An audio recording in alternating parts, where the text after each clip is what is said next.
ഇന്ന് വെള്ളിയാഴ്ച ആയതുകൊണ്ട് കുറച്ച് നേരത്തെ ഡ്യൂട്ടിക്ക് പോകണം. വെള്ളിയാഴ്ച ജുമുഅന്റെ സമയം 1 മണിക്കൂർ കട ക്ലോസ് ചെയ്യും. അപ്പോൾ ആ ഒരു കാരണം കൊണ്ട് തന്നെ കുറച്ച് നേരത്തെ ഡ്യൂട്ടി തുടങ്ങും. അതുകൊണ്ട് തന്നെ എല്ലാ ദിവസവും എണീക്കുന്നതിനേക്കാളും കുറച്ച് നേരത്തെ എണീച്ച് പെട്ടെന്ന് റെഡി ആവാൻ നോക്കും. റൂമിൽ നിന്ന് ഇറങ്ങുമ്പോൾ തന്നെ ജുമുഅക്ക് പോകാൻ കണക്കായിട്ടാണ് ഇറങ്ങുക. ദുബായിൽ 1.5 മണിക്കാണ് ജുമാ നമസ്കാരം. റൂമിൽ നിന്ന് പുറത്തേക്ക് ഇറങ്ങുമ്പോൾ തന്നെ പേടിയാണ്, കാരണം അത്ര കൂടുതൽ ചൂടാണ്, സഹിക്കാൻ പറ്റാത്ത ചൂടാണ്. പക്ഷെ രാവിലെ ആയതുകൊണ്ട് ഞാൻ കുറഞ്ഞ ദൂരം നടക്കാനേ കടയിലേക്ക് ഉള്ളൂവെങ്കിലും കടയിൽ എത്തുമ്പോഴത്തേക്ക് വേർത്ത് കുളിച്ച് ഒരു പരിവാവും. നമ്മളെ നാട്ടിൽ ഇപ്പൊ നല്ല മഴ ആയതുകൊണ്ട് നാട്ടിൽ നിന്ന് ചക്ക ഇപ്പൊ കയറി വരുന്നില്ല. ഇത് ബംഗ്ലാദേശിന്റെ ചക്ക കേട്ടോ.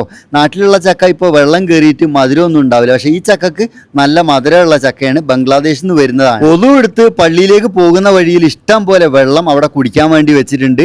എത്ര വേണമെങ്കിലും എടുക്കാം കേട്ടോ. അവിടുന്ന് 2 കപ്പ് വെള്ളം എടുത്ത് പള്ളീൻ്റെ ഉള്ളിൽ, നേരത്തെ പള്ളീൻ്റെ ഉള്ളിലേക്ക് കയറിയാലും പള്ളീൻ്റെ ഉള്ളിൽ ഫുള്ളാവും. അതിനുള്ള കാരണം എന്താ പറയുക, പള്ളീൻ്റെ ഉള്ളിൽ നിസ്കരിക്കാൻ സ്ഥലം കിട്ടിയിട്ടില്ല, ഇവിടെ വന്ന് നിസ്കരിക്കണം. ഭയങ്കര ചൂടാണ്. പള്ളി കഴിഞ്ഞ് വരുമ്പോഴാണ് സങ്കടപ്പെടുത്തുന്ന ഒരു കാഴ്ച കണ്ടത്. സിന്ന് വരുന്ന തണുത്ത വെള്ളത്തിൽ കിടക്കുന്ന പൂച്ച. നമുക്ക് ചൂടെടുക്കുമ്പോൾ നമ്മൾ AC ഉള്ള റൂമിലേക്ക് കയറും, തണുത്ത വെള്ളമൊക്കെ വാങ്ങി കുടിക്കും.